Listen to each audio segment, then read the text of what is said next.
While driving through Northern Virginia a few weeks ago, I stopped by the plantation where my friend Jared McBride's life ended and began. Jared seemed to have it all. He was the best trial lawyer in New York City, got paid like a rock star, and spent his private times with one of the city's most desirable women. But then he found the Welsh Table in the attic of his new house. Now, this was no ordinary piece of old furniture.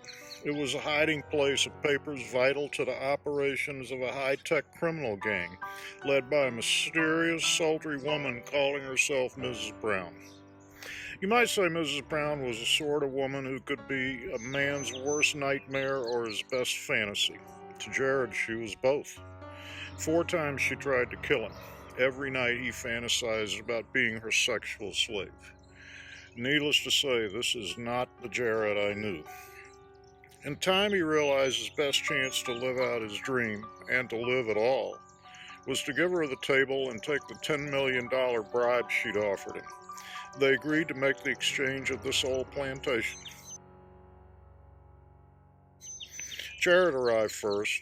He drove up this dirt road and stopped near the manor house. He walked around the property, which includes an old cemetery where the owners of Liberia and some of their favored slaves at last became equal. He could almost hear the ghost telling him to leave while he still could. But Mrs. Brown pulled into the driveway before Jared could escape. She handed over the money. He gave her the table. Then she and 4 of her colleagues pulled guns on him. Now, Jared had expected this and had a plan for it. But he hadn't expected the person he trusted most in the world to be holding one of those guns. It was a betrayal that shocked him. It shocked me when I read about it.